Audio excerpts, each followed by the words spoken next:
이사야서 53장 1절에서 6절 말씀을 오늘은 새로운 의미로 읽어봅시다. 우리가 전하는 것을 누가 믿었느냐? 여호와의 팔이 누구에게 나타났느냐? 그는 주 앞에서 자라나기를 연한 순 같고 마른 땅에서 나온 뿌리 같아서 고운 모양도 없고 풍채도 없은즉 우리가 보기에 흠모할 만한 아름다운 것이 없도다. 그는 멸시를 받아 사람들에게 버림받았으며 간고를 많이 겪었으며 질고를 아는 자라. 마치 사람들이 그에게서 얼굴을 가리는 것 같이 멸시를 당하였고 우리도 그를 귀히 여기지 아니하였도다. 그는 실로 우리의 질고를 치고 우리의 슬픔을 당하였거늘 우리는 생각하기를 그는 징벌을 받아 하나님께 맞으며 고난을 당한다 하였노라. 그가 찔림은 우리의 허물 때문이요 그가 상함은 우리의 죄악 때문이라. 그가 징계를 받음으로 우리는 평화를 누리고 그가 채찍에 맞음으로 우리는 나음을 받았도다. 우리는 다 양 같아서 그릇 행하여 각기 제 길로 갔거늘 여호와께서는 우리 모두의 죄악을 그에게 담당시키셨도다. 이제 예수님 십자가를 예언해서 하신 구약의 가장 중요한 구절 중에 하나잖아요. 시편 빼고. 근데 이 말씀을 예수님의 십자가의 능력이 우리에게 끼치는 그런 예수님이 감당하시고 우리에게 끼치는 은혜라고 생각하잖아요. 그래서 우리의 질고를 지셨고 우리의 슬픔을 당하였고 우리의 징벌을 받았고 우리의 고난을 당한 거잖아요. 우리 대신에. 그리고 물론 그가 찔리는 것은 우리 허물 때문이요라는 그의 상함은 우리의 죄악 때문이다. 이렇게 해서 대신 그 모든 죄악을 그에게 담당시켰다. 이렇게 돼 있어요. 그러면 우리는 평화를 누리고 나음을 받았다. 이렇게 선포하잖아요. 그런데 내가 겪고 있는 고난이나 어려움이나 이건 뭐지? 라는 질문이 생기잖아요. 그러니까 이것을 보면 우리는 예수님이 다 우리의 질고를 대신 졌고 우리의 슬픔도 대신 하시고 징벌도 고난도 다 대신 하시잖아. 그러면 나는 질고도 없어야 되고 슬픔도 없어야 되고 징벌도 없어야 되고 고난도 없어야 되고 그래야 되는데 그냥 평화를 누리고 나음의 세상을 살아야 되는데 뭐지? 내가 겪고 있는 고난이나 어, 슬픔은 뭐지? 예수 그리스도의 은혜가 십자가가 그냥 저런 어, 천국만 약속하시는 건가? 그래서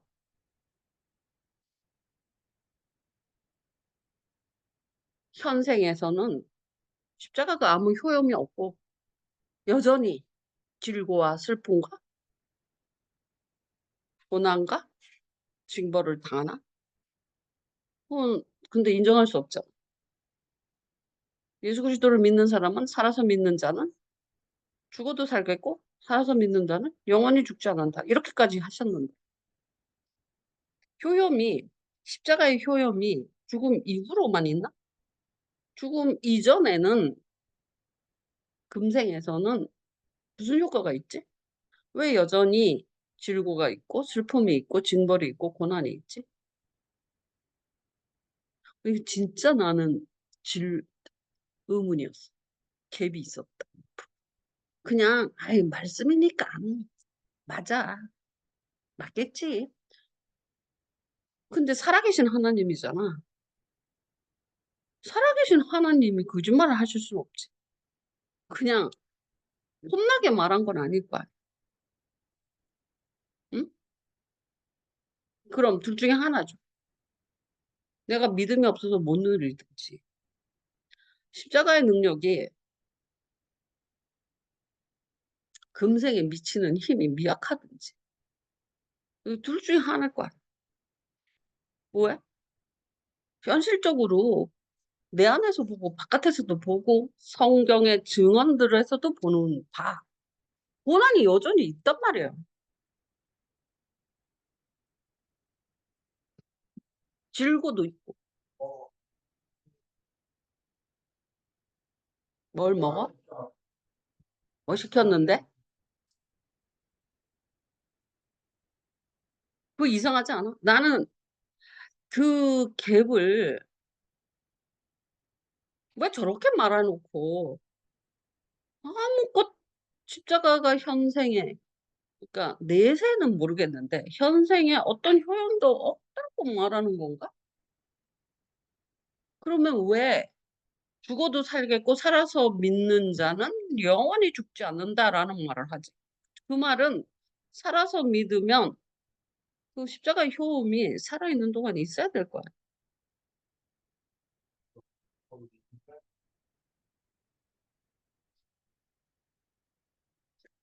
이 말이 완벽하게 이해되지 않았어요. 이 본문이. 우리의 질고를 지식고 우리의 슬픔을 당하였다. 그러면 우리는 평화를 누리고 나음을 받았다. 이 상태가 돼야 되는 거죠. 그러면 여러분은 그래 내세에는 저렇게 될 거야. 저 효용이 완벽하게 퍼펙트하게 이루어질 거야. 그러나 마르다의 그날에는 내가 부활할 것이요. 그걸 믿나이다. 아니 그날에는 나사로가 부활할 건 믿나이다. 그랬더니 예수님이 책망하죠. 지금 볼 것이다. 이렇게 말씀하시잖아요. 그러니까 나는 이 부분이 저 갭이 뭐지? 말씀에서 사기치는 건 아니잖아. 폼나게 그냥 멋있게 하고 말씀은 원래 그런 거야. 완벽하게. 실제는 아니야. 아니야. 그런 말씀은 성경 말씀이 아니죠. 여러분은 저기에 갭이 없습니까? 나는 이 부분에서 우리의 질고를 지고 우리의 슬픔을 당하고 평화를 누리고 채찍을 아니 나음을 받았다. 근데 이 부분에서 그런데 우리는 여전히 질고가 있고 고난이 있고 슬픔이 있고 그렇잖아요. 진짜 슬프거든요.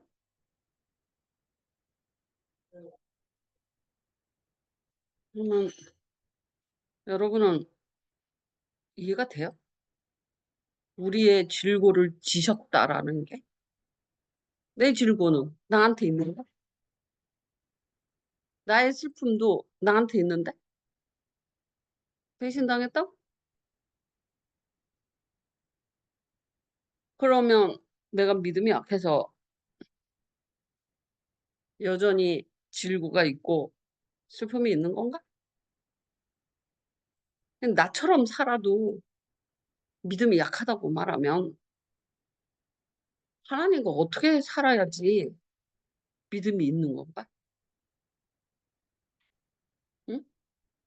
나는 하루 종일 나는 그렇게 생각해요.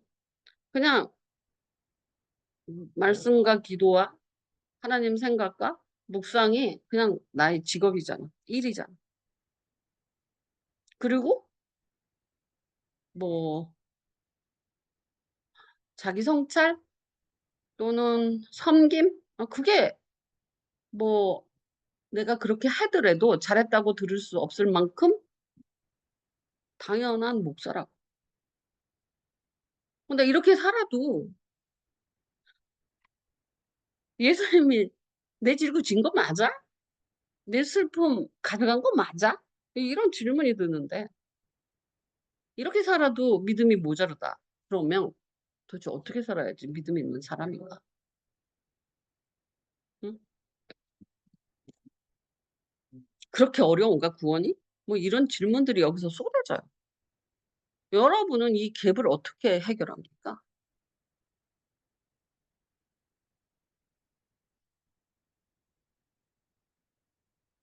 나 하나님 말씀의 완전성을 양보할 수 없어요. 저 맞을 거예요. 분명. 내가 저 갭에서 뭔가 놓친 게 있지 않나라는 생각을 하는 거예요. 그래서 깨달았어. 요새서. 왜 내가 슬픈가?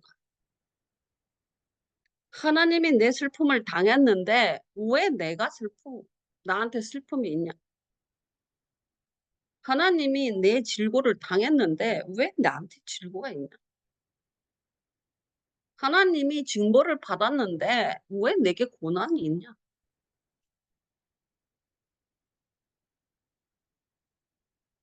그래서 깨달았어.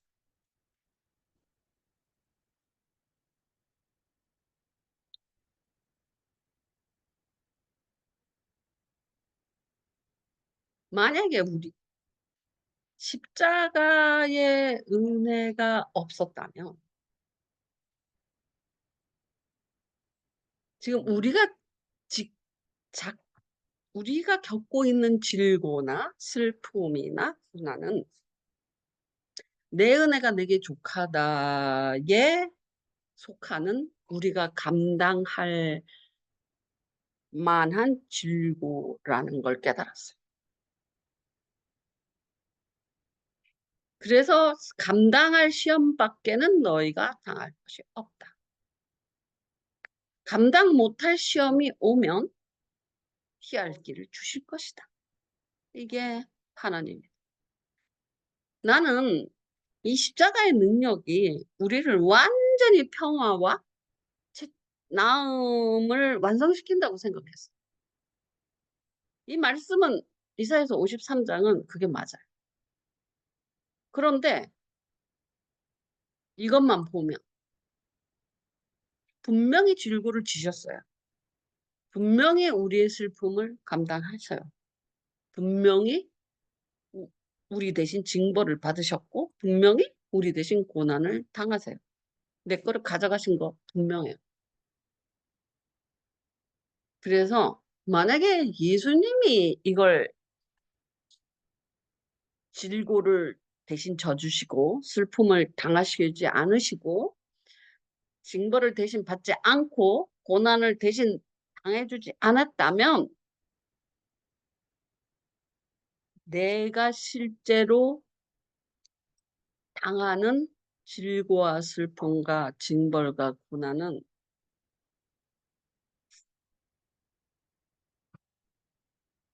훨씬 크다는 거예요.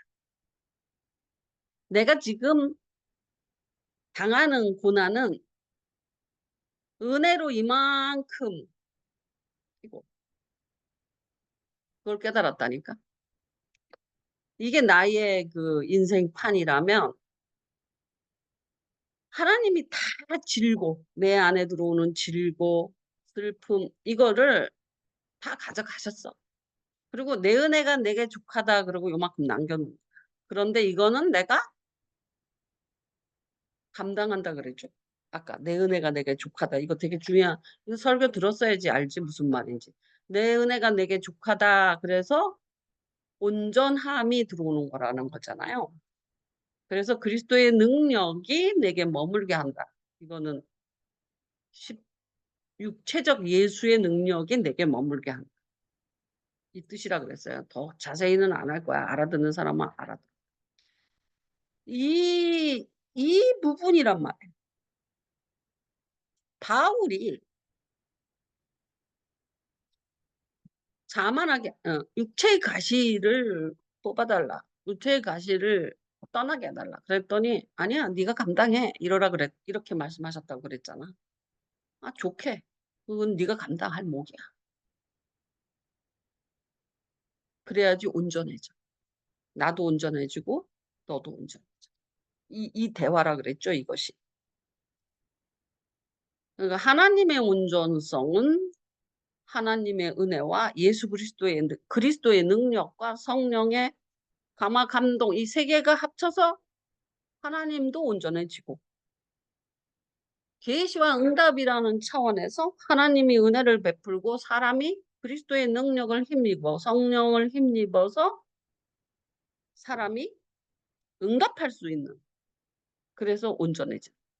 계시와 응답 면에서도 온전, 삼위일체 면에서도 온전. 그래서 내 은혜가 내게 족하다 이렇게 말씀하신다고 그랬잖아요. 여기서 한 핀이 나간 거. 감당할 만한 것은 스스로 하나님이 너한테 주신다. 그래서 예수님이 나를 따라오려거든 자기 십자가를 져라 이런 말씀을 하세요. 예수님의 십자가가 99%를 지고 가셔도 그 1%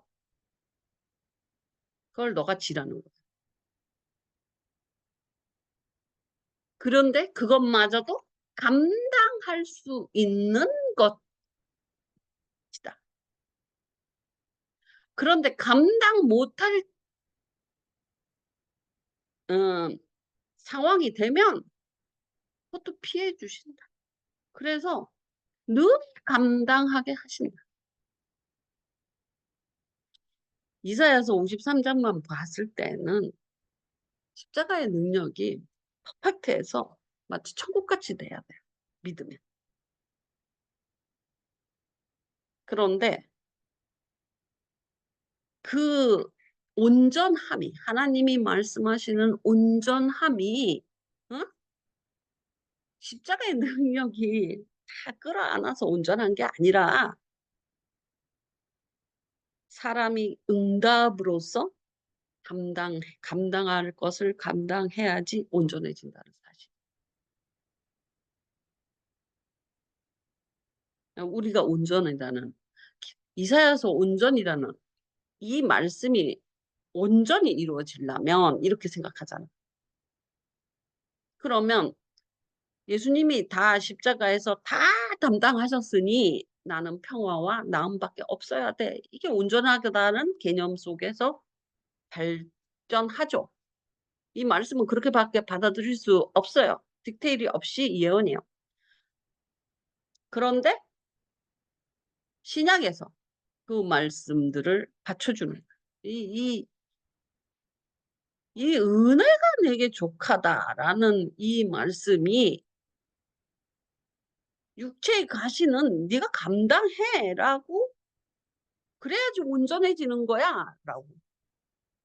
그 디테일, 그 십자가의 운영의 묘를 여기 그리스도의 능력도 나오잖아요. 하나님의 은혜와 십자가의 능력을 아주 디테일하게 분할해서 얘기를 하고 있는 거예요. 이거는 디테일. 이사야서는 디테일에서 크게 십자가 이야기를 하시는 거예요. 그 십자가와 하나님의 은혜와 예수 그리스도의 사랑과 성령의 교통하심 그 사이의 메커니즘은 신약에서 설명하고 있어요. 무슨 뜻이냐?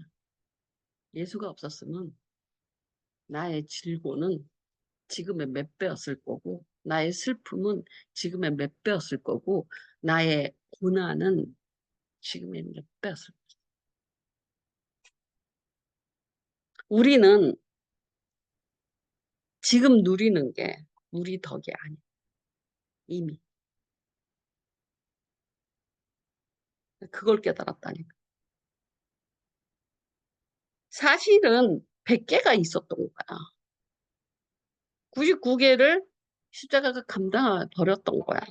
한 개를 내 은혜가 내게 족하다. 네가 감당해. 그래야지 온전해지는 거야. 이렇게 해서 감당할 만한 것을 내게 주고 계셨다라는. 그래서 바울이 또 이렇게 말한 감당할 시험밖에는 당한 것이 없다. 이게 내 은혜가 내게 족하다. 바울에게 내 은혜가 내게 족하다. 이건 네가 감당해. 감당할 수 있어. 그리스도의 능력으로 너가 감당할 수 있어.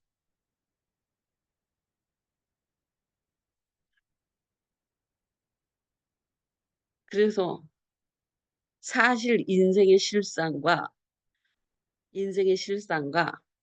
나라는 사람의 실존에서 그리스도가 없었다면 질고와 슬픔과 징벌과 고난은 태산 같았을 거다.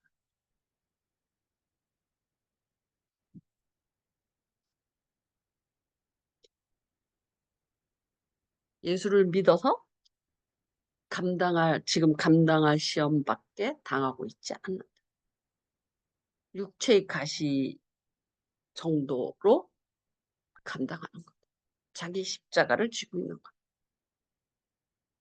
우리는 원래 내가 지금 당하는 고난이 원래 요만큼인데 왜 이걸 십자가가 감당 안 해요? 이런 이야기를 하잖아요. 할 수 있죠. 이것 봐, 내가 지금 당하는 고난이 있다면 왜 이게 십자가에서 효용이 없어요? 대신 고난을 당해. 이거 자체가 없어야 되잖아요. 이런 얘기를 하잖아. 그러니까 무슨 생각을 하냐면 십자가가 효용이 없네? 내 고난은 내가 계속 담당하고 있잖아. 내 슬픔을 내가 계속 감당하고 있잖아. 이런 말을 하는 거죠. 아무리 열심히 믿어도 고난이 없어지지 않더라고. 이 고난이 닥치고 저 고난이 닥치고 물론 그때마다 예수 이름과 은혜로 다 감당해서 오늘날까지 살았어요. 그럼에도 불구하고 없지 않았어요. 질고와 슬픔과 고난과 상함 이런 것들이 없지 않았어요. 근데 묵상을 이렇게 하다 보니까 내가 예수를 안 믿었다면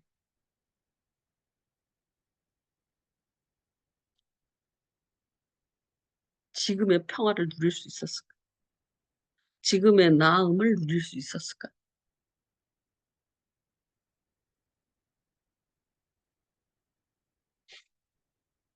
예수를 안 믿었다면 그 질고가 세상 같았어. 슬픔이 지옥 같았어. 고난이 견딜 수 없었어.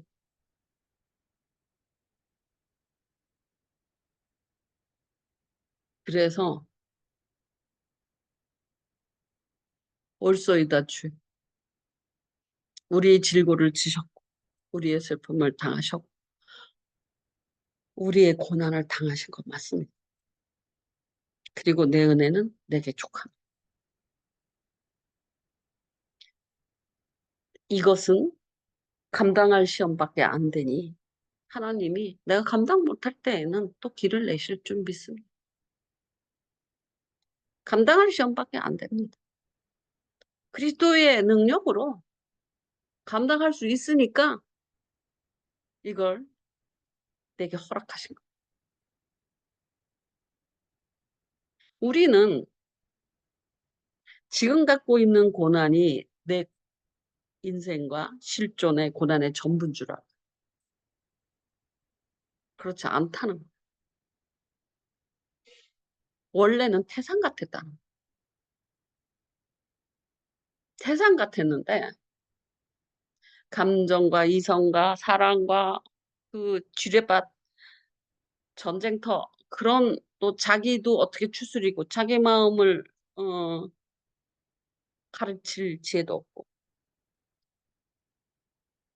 도와줄 사람도 갈대같이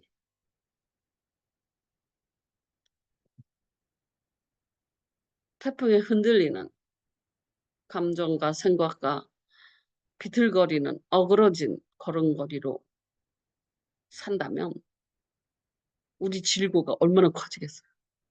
우리의 슬픔이 얼마나 커지겠어요. 고난은 또 얼마나 커지겠어요. 그래서 내가 우리가 참 뻔뻔스럽구나. 다 지신 거 그리고 내 은혜가 내게 족하다. 이것을 내 십자가를 지고 네 십자가를 지고 나를 따라오라. 말씀하신 그 십자가조차도 하나님이 감당할 수 있는 것만 허락하시고 만약에 그것도 감당을 못하면 하나님이 피할 길도 주시는. 맞아. 그랬지. 그 그렇지 않고 내가 내 욕심대로 내 성격대로 내 생각대로 살았으면 나는 죽었든지 미쳤든지 폐인이든지 이렇게 됐어요. 그래서 이미 질고를 지셨구나. 슬픔을 당하셨구나. 고난을 다 담당하셨구나. 99%를 십자가의 능력으로 다 제하시고 은혜로 내가 지금 겪고 있는 고난은 감당할 시험밖에 되지 않는. 그렇게 해석이 되니까 이 말씀이 은혜가 됐어. 지셨구나.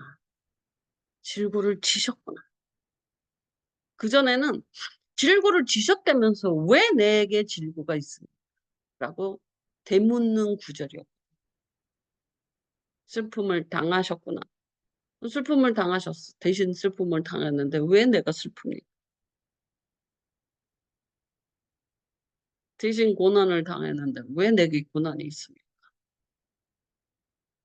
얼마나 뻔뻔스러워요. 하나님의 말씀과 하나님의 은혜와 하나님의 빛과 하나님의 지혜가 없었다면 우리가 얼마나 엉망진창인지 상상해 봤어요?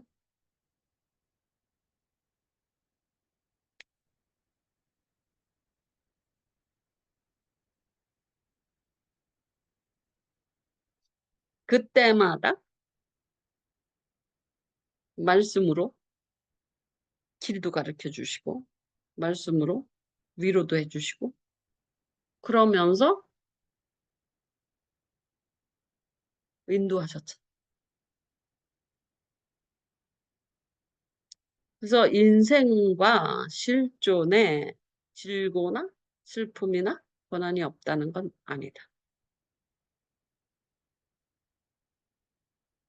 완전해지기 위해서 내 은혜가 내게 족하다. 이만큼은 네가 감당해. 라는 부분만큼의 질고와 슬픔과 고난을 우리가 감당하고. 근데 이것도 힘들다고 하면 힘들다고 느낀 적이 있죠. 그래서 십자가에 무슨 능력이 있어서 왜 효용이 없냐고 왜 내가 이렇게 힘드냐고 이렇게 물었다고 내가 그랬잖아요. 53장을 가지고. 그런데 지나와 봤더니 다 감당할 만한 시험이에요.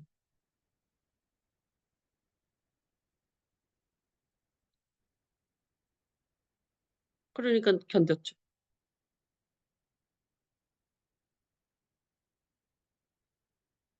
그러면 예수가 질고를 지지 않고 내 슬픔을 감당하지 않고 내 고난을 감당하지 않았다면 내 인생과 내 실존의 질고와 고난과 슬픔의 양은 실제는 얼마나 있겠는가를 생각해 보라. 예수님의 은혜와 위로와 빛과 지혜의 말씀들이 없이 가르쳐주는 사람도 없고 알려주는 사람도 없고 내 기분과 내 생각으로 이 세상을 헤매면서 인생과 실존이 고생을 했겠죠. 소망도 없이. 그 양이 얼마나 있을 것 같아. 태산 같은. 안 그래요? 하나님이 내가 내 잘못에 비해서, 내 어리석음에 비해서 고난이 작다는 거를 알았어. 내 죄악에 비해서 징벌이 작다는 걸 알았어. 여러분은 그렇지 않습니까? 내 어리석음에 비해서 징벌은 시험 그러니까 감당할 만큼의 징벌만 주시는 거예요. 어때요? 왜 대답을 하네. 야, 김원선, 머리만 꾸쭉꾸쭉 하지 말고 대답을 하라고. 송따면 해야지. 맞습니다. 그래서 여러분, 내 태도가 어떤 것 같아?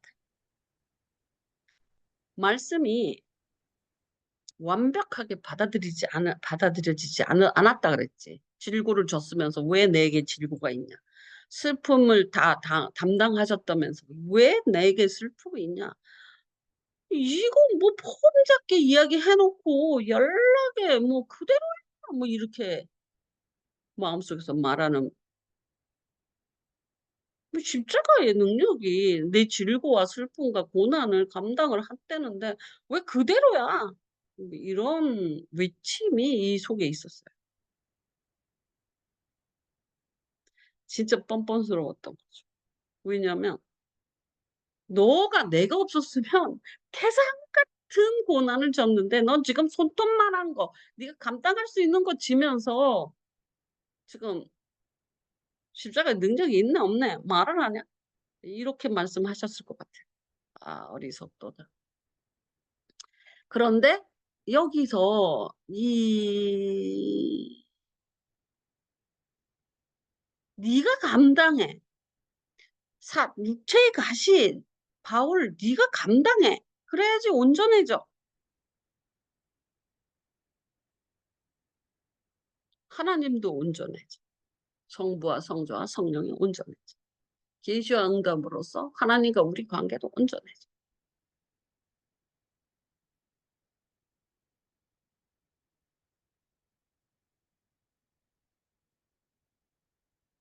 지금 내가 감당하는 부분은 육체의 가시 정도.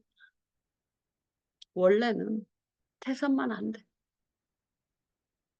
여러분이 그래서 내가 생각을 했던 거야. 예수가 없다면 어디서 지혜를 구했겠어요? 어디서 평화를 찾겠어요? 지금 아무리 고난이 있어도 평화롭죠. 안 평화롭습니까?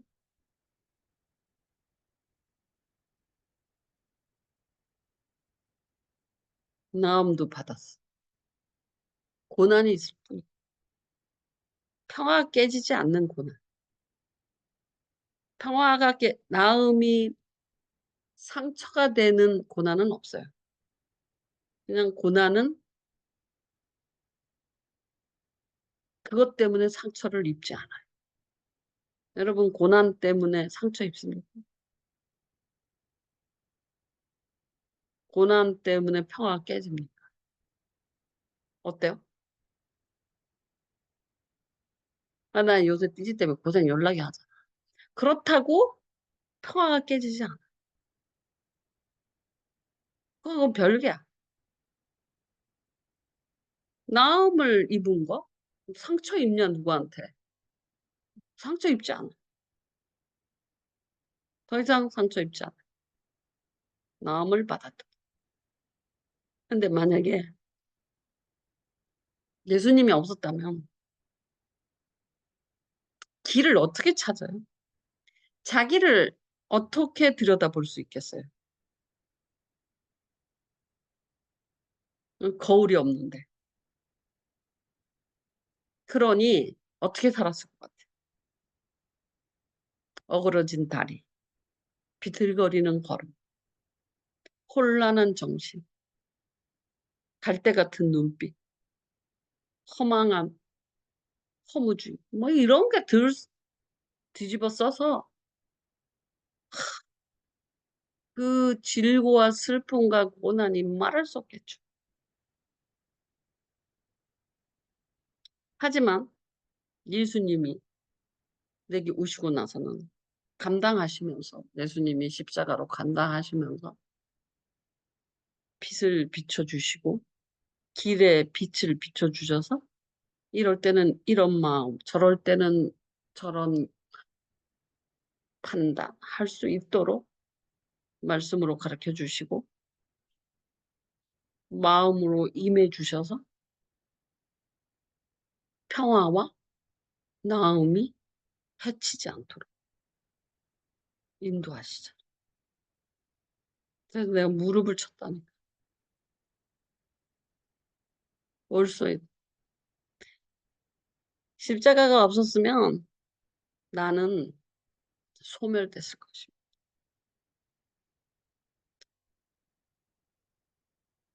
질고와 슬픔과 고난으로 소멸됐을 것입니다. 정신병원에 여전히 가앉아 있든지 세상을 원망하고 사람을 미워해서 거의 악다구니를 쓰고 있든지 아니면 어떤 사람이 됐을 것 같아요. 응? 그래서 우리의 질고와 슬픔과 고난을 담당하셨구나. 그래서 내가 지금 평화를 누리고 나음을 입었고 내가 지금 당하는 고난이나 슬픔은 육체의 가시처럼 온전해지기 위해서 자기 십자가를 지는 감당할 만한 시험밖에 안 되는 올소이다. 말씀은 이렇게 다 합쳐서 짝 아구가 맞아야지 납득이 되는. 나는 이 본문에 대해서 진짜 내가 지금 몇십 년을 불만을 갖고 있어. 응? 뭐 기도하면 삽니다. 누가 몰라? 뭐 어쩌라고 이런 말처럼 응? 질고를 졌고 슬픔을 당하셨다면서 왜 나한테 질고가 있고 슬픔이 있냐고. 그 진짜 뭐 포물이 이렇게 말하는 것은 적당히 믿으라는 소리입니까? 그런 척 하라는 겁니까? 근데 살아계신 하나님과 실존으로 부딪혔을 때 어떻게 적당히 돼요? 씨름을 하는 거예요, 말씀은. 로마서 7장과 8장에서 7장에서 8장으로 넘어갈 때 내가 얼마나 약이 올랐다고. 그것도 한 몇십 년 씨름했어요. 그걸 깨닫기까지. 왜 갑자기 뭐 여기서는 오라 나는 공부한 사람이더라 예수가 들어오더니 갑자기 그러므로 네 글자 갖고 뭐 해방이 되고 난리야. 근데 나 여전히 7장 상태를 늘 발견하거든.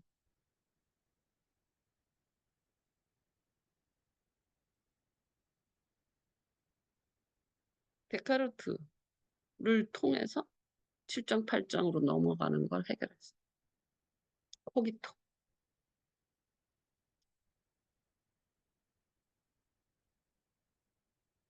창세기에서부터 계시록까지 말씀은 이가 맞아요.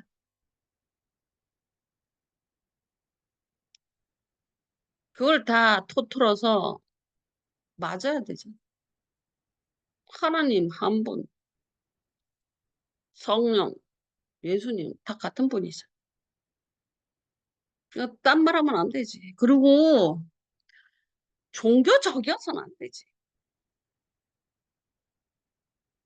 아, 믿으라고 질고를 졌다고 믿으라고 어쩌라고 질고가 있는데 그게 진짜 짜증났어.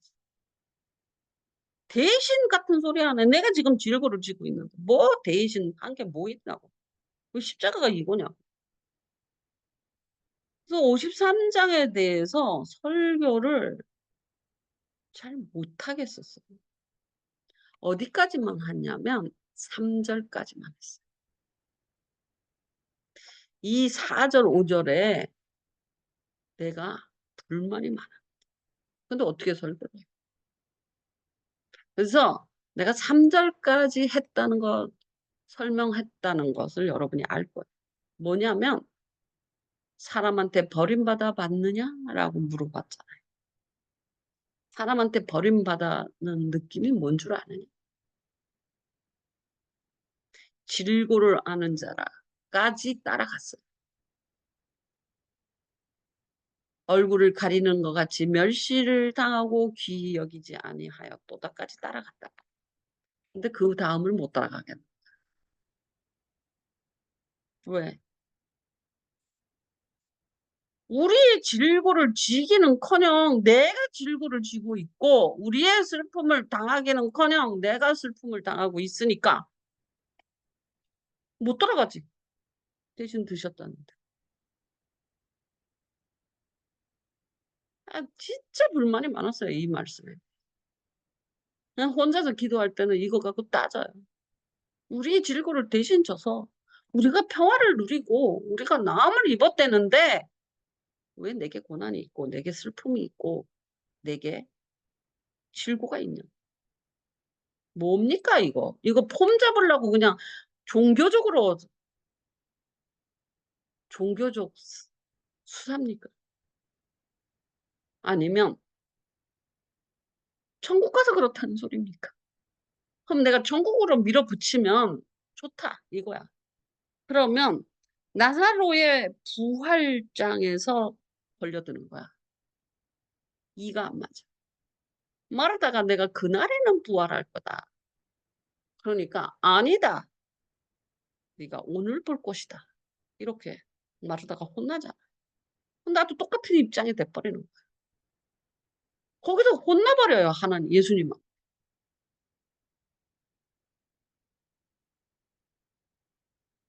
그러니 못 넘어가는 거예요. 부활로. 내세로 못 넘어가요. 금생에도 저 현상이 있어야 돼요. 근데 우리가 예수가 이미 담당하신 것을 간과한 거예요. 그래서 이 정도 일하는 것을. 네가 당하는 고난이 있습니까? 예수가 담당해서 이 정도. 예수가 담당하지 않으면 네 인생과 실존은 지옥이야. 담당해서 평화가 있는 거야. 그러니까 예수님이 이미 감당하신 것을 우리가 간과한 거야. 믿어야 되는데. 근데 이제 그게 발견돼. 내가 감당하는 것은 육체의 가시. 그것뿐이다. 그래서 그래 맞아. 내가 예수를 믿지 않았다면 지금 어떤 상태일까? 평화가 있었을까? 평화의 방법, 길을 알았을까? 지혜의 빛을 알까? 미친 사람처럼 흔들리고 어그러지고 그런 삶을 살았을 거예요. 어디서 들어요? 말씀 없이. 응? 망하고 망하고 패망하고 패망하고 엎드러지고 슬퍼하고 무엇으로도 치료할 수 없는 병에 걸렸어요. 그래서 저 4절 5절 말씀 설교를 하는 거예요. 지금. 나 저거 깨달았다.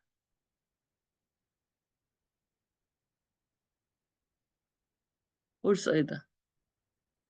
예수님이 지셨고 당하셨고 받으셨다. 내가 지금 당하는 질고나 슬픔이나 고난은 바울에게 말씀하신 것처럼 육체의 가시에 불과하다. 네가 감당해? 네가 감당해야지 운전해줘.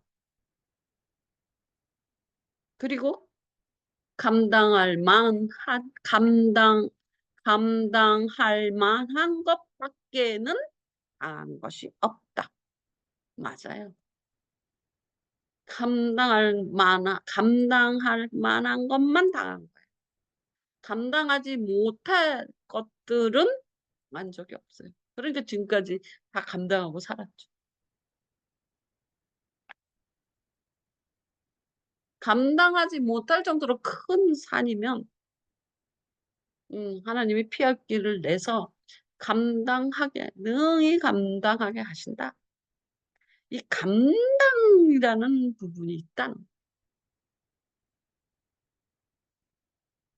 바울이 육체의 가시를 네가 감당해라고 내 은혜가 내게 족하다라고 선포하신 예수님, 아니 하나님처럼 네 십자가를 쥐고 나를 따라와라 하는 그 십자가, 예수님의 십자가가 있고 우리 십자가가 있어. 예수님의 십자가에 내 질고가 다 실려 있잖아. 그럼 내 십자가는 뭐지? 뭐가 실려 있지? 그것이 내 은혜가 내게 족하다. 감당할 만한 것만 내가 진다라는. 예수님의 십자가를 따라가는데 자기 십자가를 지고 따라오라 그랬잖아요. 그럼 예수님의 십자가에 그림을 한번 보세요. 예수님의 십자가에 내 질고와 내 슬픔 다 얹혀져 있다고. 내 죄악 다 얹혀져 있어. 그러면 내가 질 십자가가 어디 있어? 근데 있다 그랬잖아. 자기 십자가를 지라 그랬다. 자기 십자가가 뭐예요? 저 육체의 가시예요. 내 은혜가 내게 족하다. 온전하기 위해서 자기 십자가의 분량이 있는 거. 대부분의 질고와 고난과 슬픔은 예수 십자가에 실려 있어요. 이 그림이 보여요?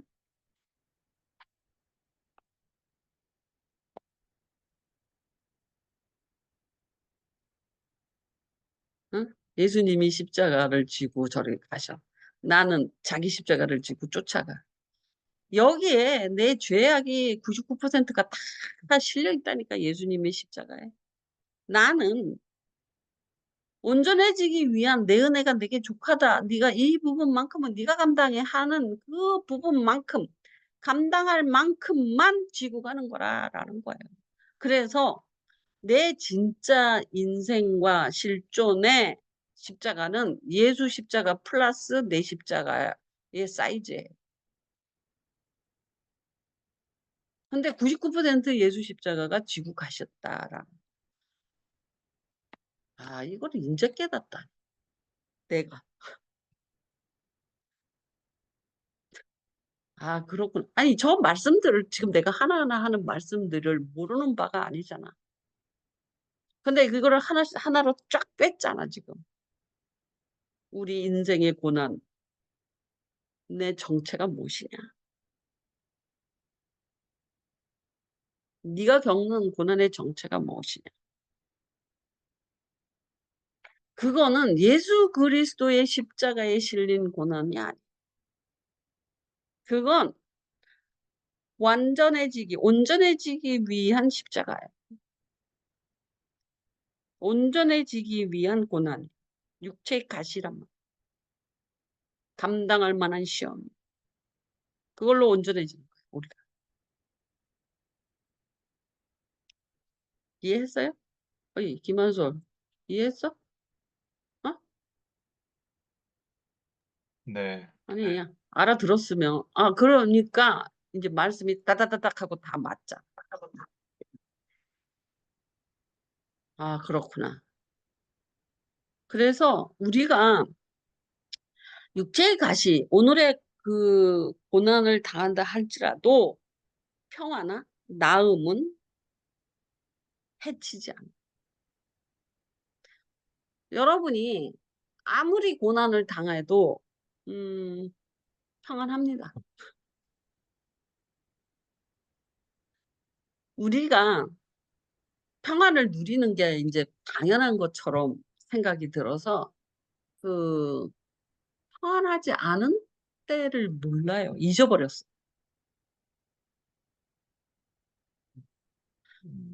뭔 말인지 알아? 전에는 어떤 일이 닥치면 어떻게 막 이래. 근데 요새는 예수 안에 들어와서는 무슨 일이 닥쳐도 편안해.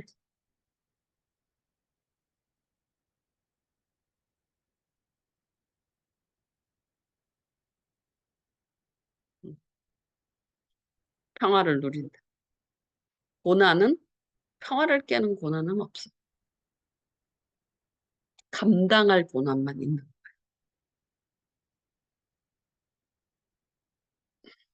질고는 상처 입는 질고는 없어. 마음을 다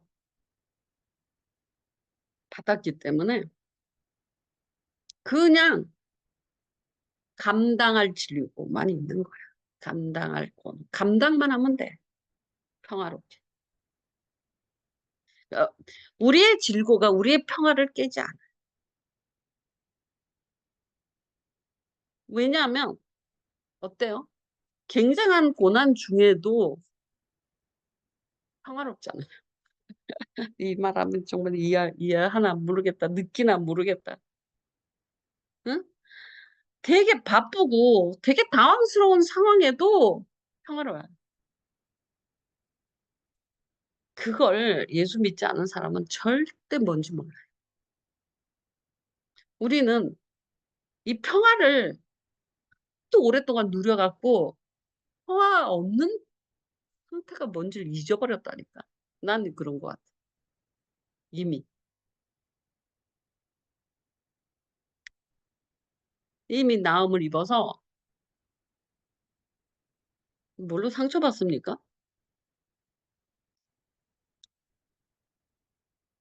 올소이다. 우리가 평화를 누립니다. 그러면 평화를 누리면서 온전해지기 위한 뭐만 하고 있다고? 감당만 하는 거야. 알아들었어? 감당할 시험밖에 없다. 그냥 감당하면 되는 거야. 평화가 깨질 필요가 없다. 나음이 깨질 필요도 없어. 이미 그렇게 하고 있어. 여러분이 어렵다, 힘들다. 그렇다고 평화가 깨지는 건 아니야. 이말로 평화 깨지냐? 오사가 평화 깨지냐? 안 깨집니다. 그냥 감당하는 것 자체를 당황하지 않고 감당하면 돼요.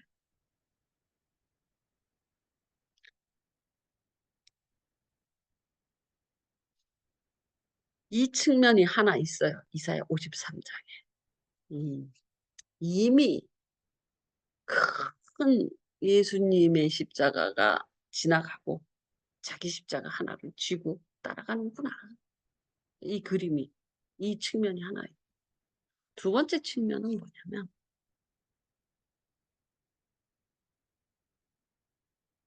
하나님은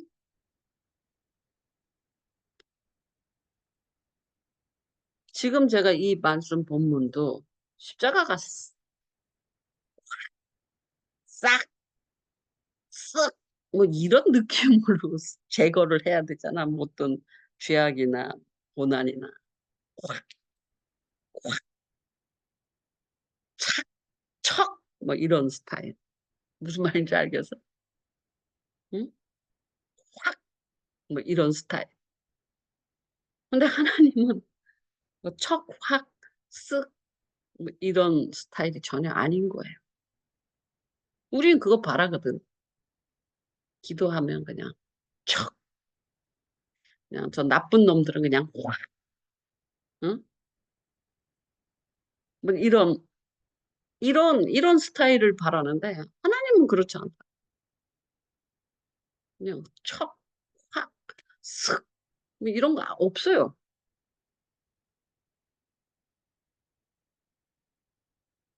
구약의 하나님은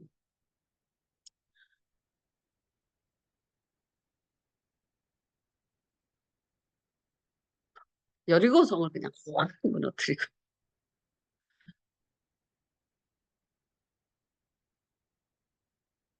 모세하고 이렇게 전쟁, 모세하고 여호수아가 전쟁을 치를 때 무슨 말인지 알겠지?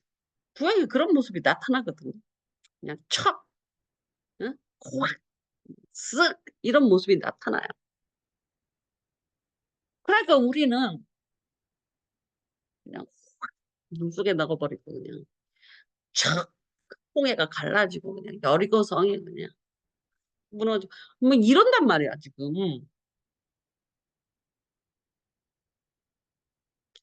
그런데 예수 안에는 이 확, 척, 쓱이 없어.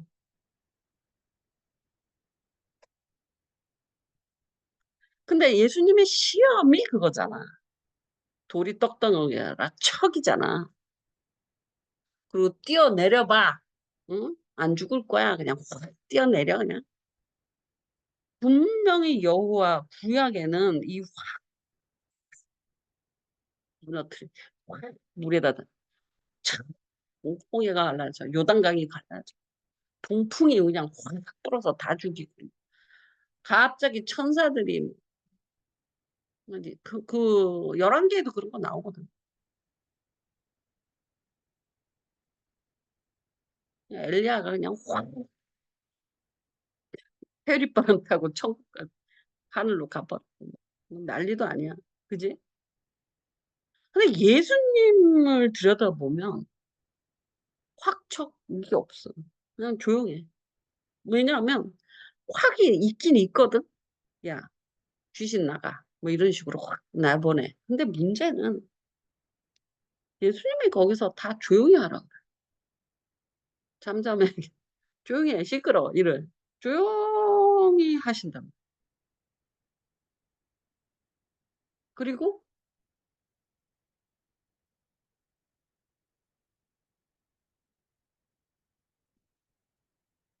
그 십자가 같은 데서도 그냥 확 부활하면 될 텐데. 조용히 부활하잖아. 그냥 사람들 앞에 우와 하고 나타나고 하늘에 그 재림대 같이 그냥 우와 이래야 될 텐데 안 하셔.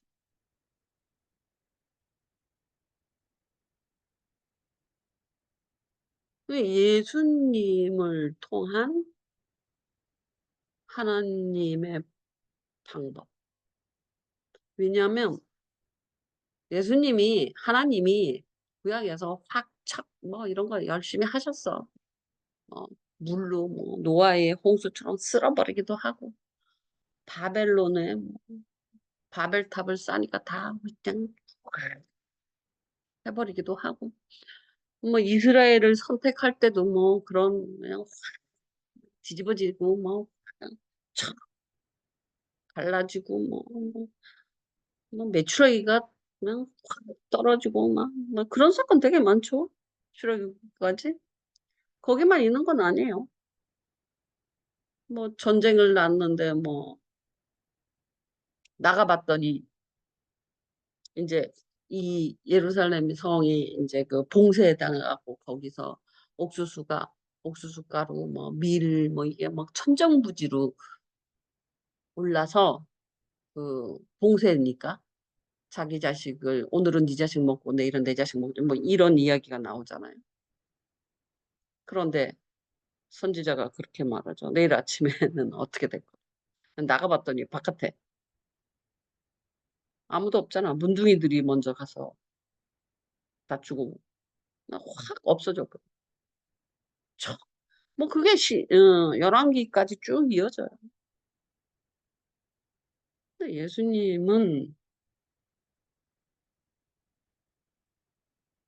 예수님이 하나님의 지혜, 궁극적인 방법이, 구원의 방법이. 이걸 진짜 묵상해 보셔요. 왜 연한 순 같고 마른 땅에서 나온 뿌리 같고 고운 모양도 없고 풍채도 없는지.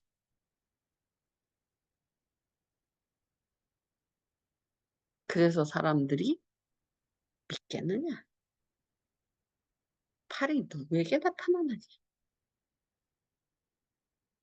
연한 순 같고 마른 땅에서 나온 뿌리 같고 고운 모양도 없고 풍채도 없고 흠모할 만한 아름다운 것이 없는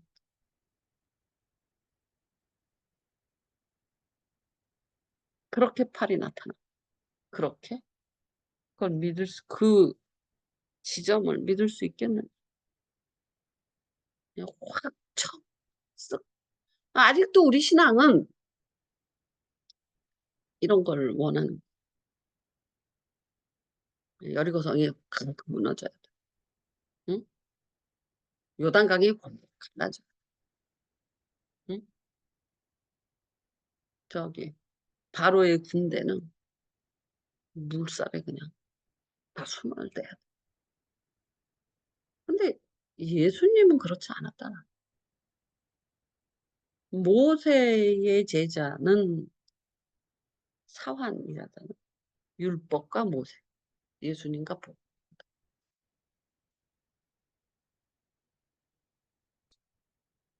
모학 선생이라.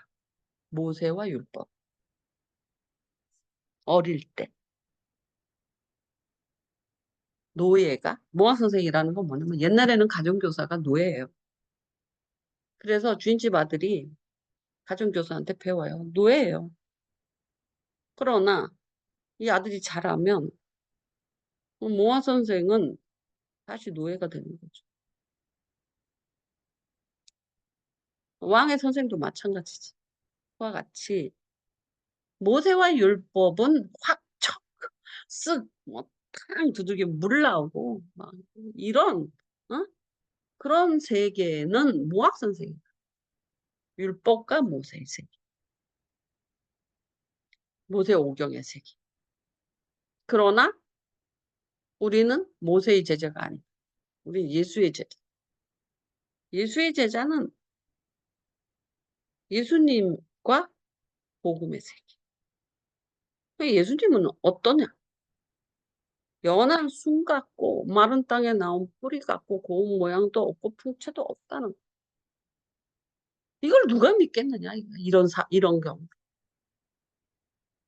근데 실제로 여호와의 팔은 누구에게 나타났느냐? 여기서 나타났다.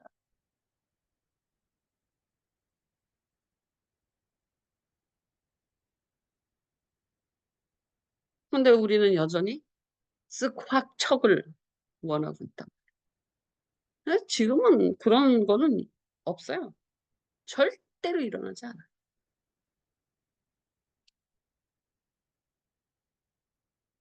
뭐 말씀도 다 끝났는데 뭐 성령 시대에 무슨 쓱 확 척이 있어?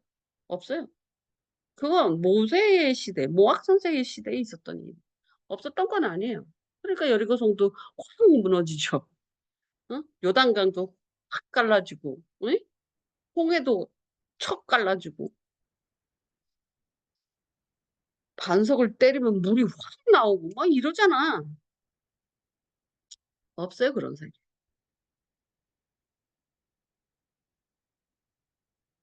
철저하게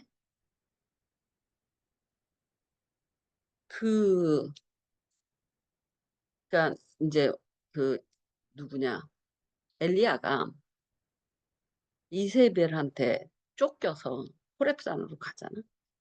거기서 하나님을 만나지. 이번 주 그 소망교회 주일 본문이었는데 태풍 속에도 하나님이 안 계시고 천둥 속에도 안 계시고 지진 속에도 안 계시고 미세한 소리 속에 계셨다.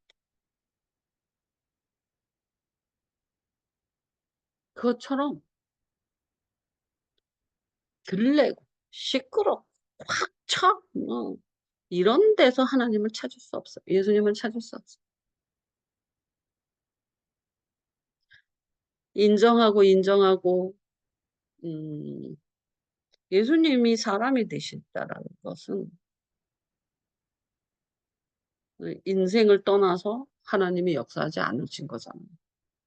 사람을 떠나서 역사하지 않아. 물론 예수님이 무리를 걷고 뭐 이랬지만 그건 창조 질서를 거스른 거거든요. 물리적 창조 질서에 물리 법칙이 있단 말이에요. 질서에. 근데 예수님 어떻게 무리를 걸어? 그거는 물리적으로 문제가 되는 거지. 그런 기적을 몇 번 베푸셨 보여주셨지만 일상은 아니에요.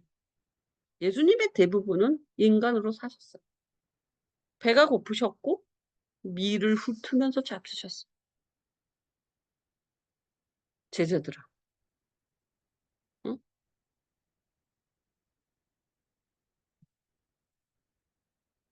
오병이어 기적을 매번 한 건 아니에요. 오병이어 기적이 있었으면 매번 했다면 밀을 훑으면서 그 안식일 날 밀을 훑어서 먹어서 제자들은 바리새인한테 되게 신랑을 듣잖아요. 길 가다가.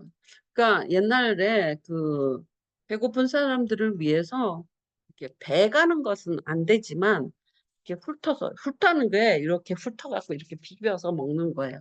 그 정도는 설이잖아. 그게 이를테면 우리나라 말로. 그 정도의 설이는 용납이 됐었어. 배 가는 것은 도둑이지만 설이는 우리도 농촌에서 용납이 됐었잖아. 그것처럼. 왜냐면 너무 배고픈 사람들이 대한 긍휼과 자비거든. 그러니까 추수할 때도 이게 떨어지는 이삭은 주스면 안 돼. 그거는 가난한 사람이 주워가는 거야. 추수꾼이 그것까지 주스면 안 돼. 그건 구약에 있는 이야기거든. 그와 같이 이렇게 훑어먹는 서리하는 그 정도는 손으로 비벼서 훑어. 아니 500년 기적하실 수 있는 사람이 왜 길 가다가 밀을 훑어먹냐고. 또 먹을 게 없어서 무화과 나무한테 갔더니 무화과 열매가 없어. 때가 아닌데 그것도 저주하잖아. 아니 500이야 가면 될 거 아니야. 700이요. 그러니까 500년 700여가 일상이 아니었단 소리예요. 아니 자기 뭐 요만한 떡 하나 있고 자기 제자 12명 있으면 하나님한테 하면은 이게 12광줄이 될 거 아니야. 안 하는 거야. 그렇게 안 써. 복음을 위해서 써지는 것이지 자기 일상을 위해서 쓴 건 아니라고요. 예수님이. 그러니까 밀을 훑어도 먹고 지나가다가 무화과 나무 응? 열매 있는가 들여다보고 아직 때도 아닌데 무화과 나무 열매 없다고 저주하시잖아. 그것도 참 뭐 여러 가지 해석을 들어본 적 있거든요. 나는 근데 그것도 완전하지 않아요. 이해 못해요. 때가 아닌 무화과 나무에 열매가 없다고 저주하는 좀 무고하지 않아? 때가 아니어서 나 열매 없는데 왜 날 저주해? 때 있을 때, 때 오셔요. 그럼 열매 드릴게. 이럴 거 아니야, 나무가, 무화과가. 그래서 그게 뭘 의미하는지 잘 이해 못해. 지금도 몰라. 내용은 알지. 무슨 뜻인지는 모르겠어. 근데 여러분 성경을 내용을 알고 읽는다고 다 압니까?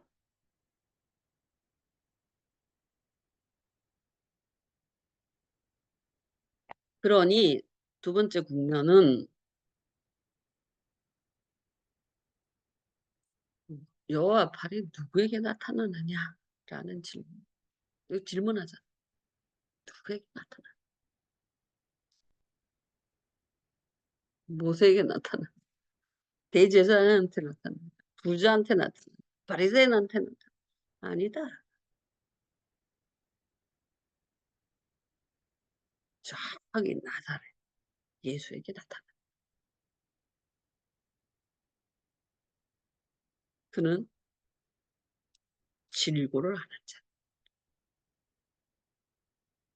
그 사람에게 나타났다. 여호와의 팔이.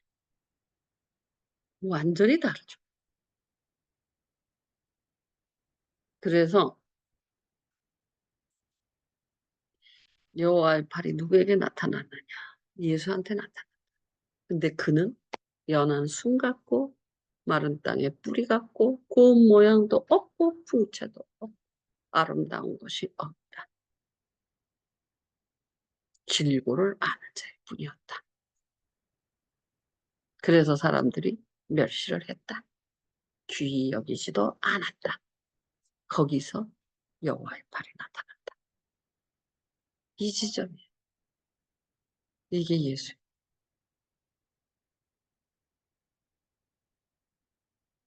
우리는 얼마나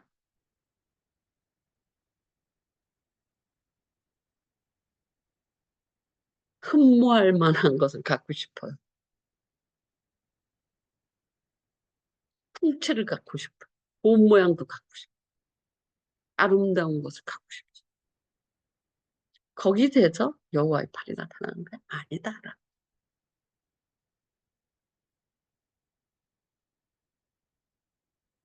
아, 저건 한참 더 묵상해야 되겠네.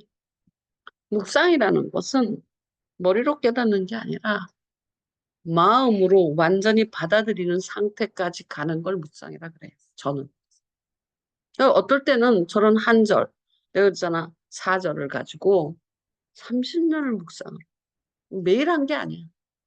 저걸 읽으면서 이건 나는 인정 못함. 여기에 대해서 반론.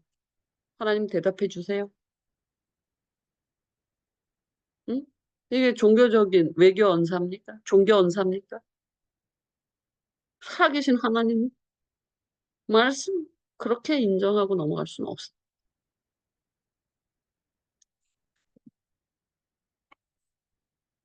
이거 여호와의 팔이 누구에게 나타나느냐? 아직도 너한테 나타날 거라 생각하냐? 응? 흠모할 만한 아름다운 것을 추구하는 나한테 여호와의 팔이 나타날 거. 흠모할 만한 아름다운 것을 주시기 위해서 여호와의 팔이 나타날 거라고 생각하냐? 완전히 다르잖아요. 우리는 흠모할 만한 아름다운 것을 추구하고 있잖아요. 그리고 저거를 주시라고 여호와 팔 나타나십시오 이래.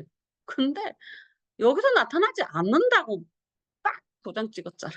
뭐 박았어 여기다. 어? 누구도 기억이지 아니하는 사람, 멸시를 당한 사람. 그런데 그 사람은 질고를 인생의 질고를 실존의 질고를 아는 사람에게 나타나.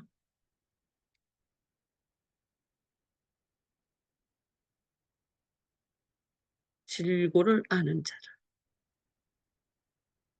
여러분이 이 실존의 질고를 아는 사람이 돼야 돼. 그렇게 되잖아요. 그러면 다 불쌍해요. 슬퍼질 뿐이에요. 질고를 알게 되면. 여러분이 나도 저 사람처럼 되고 싶어. 누구는 좋겠다. 그 사람은 질고가 없을 것 같아요. 예수 안 믿는데 쟤는 잘 나가. 그러면 그 사람의 삶의 인생과 실존을 우리가 알 수 있나요? 모르잖아. 겉에서 볼 때, 와, 쟤는 좋겠다. 이럴 뿐이지. 그 사람의 인생과 실존에 무엇이 놓여 있고 어떤 질고와 어떤 슬픔이 놓여 있는지 모르잖아. 그러면서 부럽다. 쟤는 되게 좋겠다. 실제로 들어가 보면 하나도 안 좋습니다. 질고 속에 있고 슬픔 속에 있고 고난 속에 있어요. 돈 있다고 성공했다고 평화가 있는 게 아니에요. 근데 겉으로 볼 때 쟤는 좋겠다. 저 사람은 좋겠네. 다 가졌네. 뭐 이렇게 생각하죠. 천만의 말. 그런 인생은 없고 그런 실존은 없습니다. 질고를 알아야지 인간 이해가 돼요. 인생이 무엇이며 실존이 무엇인지. 누구도 부럽지 않아요. 다 똑같아요. 돈이 많으면 많은 대로, 결혼을 하면 한 대로, 결혼을 안 하면 안 한 대로 똑같은 질고예요. 결혼했다고 질고가 없어지나요? 결혼 안 했다고 질고가 없어지나요? 아니에요. 결혼을 안 하면 안 한 대로 질고가 있고, 결혼을 하면 한 대로 질고가 있고, 예? 사랑을 하면 하는 대로 질고가 있고, 사랑한다고 여러분 편안합니까? 얼마나 괴롭습니까? 사랑을 안 하면 안 한 대로 질고가 있고, 에이, 다 똑같습니다. 돈이 많으면 많은 대로 고난이 있고, 돈이 없으면 없는 대로 고난이 있는 거예요. 그러므로 평화를, 어? 평화를 누리는 자, 승자예요. 위너예요, 위너. 나음을 받은 자가 위너예요. 어떤 고난 속에서도 평화를 누리는 자가 위너예요. 아무리 성공 속에도 평화를 못 누리는 자가 루저예요. 그럼 두 가지 국면이야. 우리 원래의 고난은 99% 졌기 때문에 오늘의 고난은 내 십자가 감당할 만한 신앙, 온전해지기 위한 은혜. 이게 믿어진다. 99%는 질고를 지셨다. 두 번째로는 여호와의 팔이 누가 나타나. 예수를 알라. 그는 질고를 아는 자. 이게 핵심이에요. 여러분, 질고를 모르는 실존이 인생을 이해할 수 있을 것 같아요. 질고를 아는 자. 누구에게 여호와의 팔이 나타나느냐? 질고를 아는 자에게 나타나. 근데 질고를 안다. 버림받고 강고를 겪고 질고를 아는 자다. 이런 사람을 누가 믿어요? 귀히 여기지 않죠. 근데 우리가 귀히 여겨야 될 사람이 누구라고? 질고를 아는 자를 귀히 여겨야 돼. 고생하는 사람은. 이 사람은 강고를 많이 겪은 질고를 아는 사람은 인간 이해가 된 사람이에요. 그런데 나는 잘 나가. 내가 잘 나가. 뭐 이러고 있는 시절이 있었을 거 아니에요. 그런 사람은 인간 이해, 인생 이해 못해요. 어리고 악이에요, 악이. 기, 뭐, 여신강림, 귀히 여길 필요 없어요. 귀히 여겨야 될 사람은 누구라고? 인간 이해, 질고를 알아서, 강고를 많이 겪어서 질고를 알게 된 인간 이해, 인생 이해를 제대로 할 수 있는 사람을 귀히 여겨야 돼요.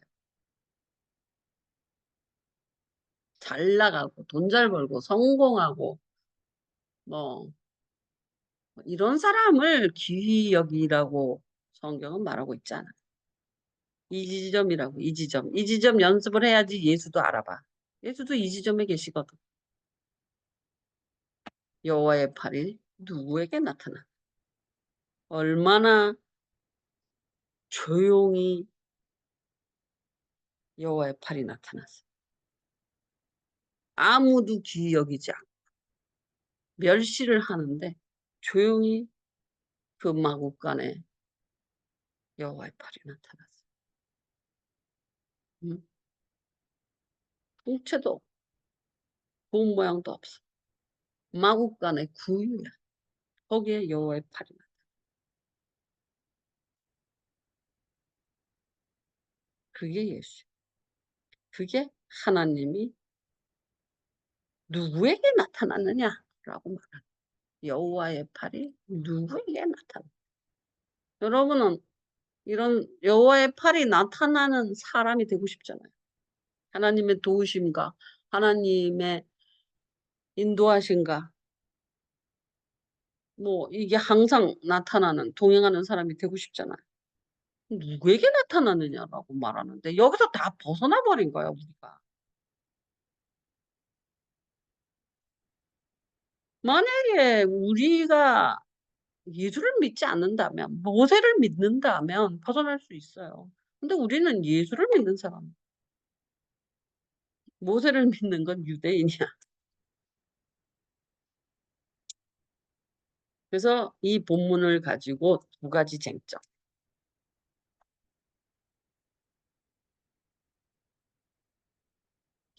아니, 기도를. 기도문 올리세요. 헌금하세요.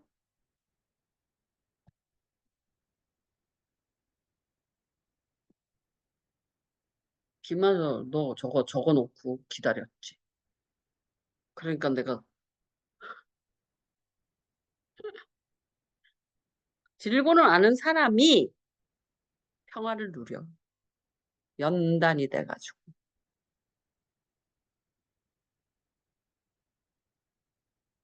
이상한 일 당한 것처럼 생각하지 않아. 원래 그래. 실존이 그래. 인생이 그래. 하지만 내가 이걸 감당함으로 나는 온전해지는 거야. 이렇게 생각하세요. 온전해지기 위해서.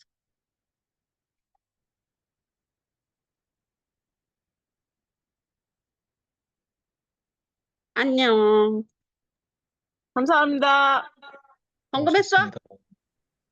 아직 안 했어요. 이제 할 거예요. 요거 보고 해. 빨리 사진 찍어. 네. 열어놨잖아. 얼른 핸드폰이라 그렇던 찍어. 것 같아요.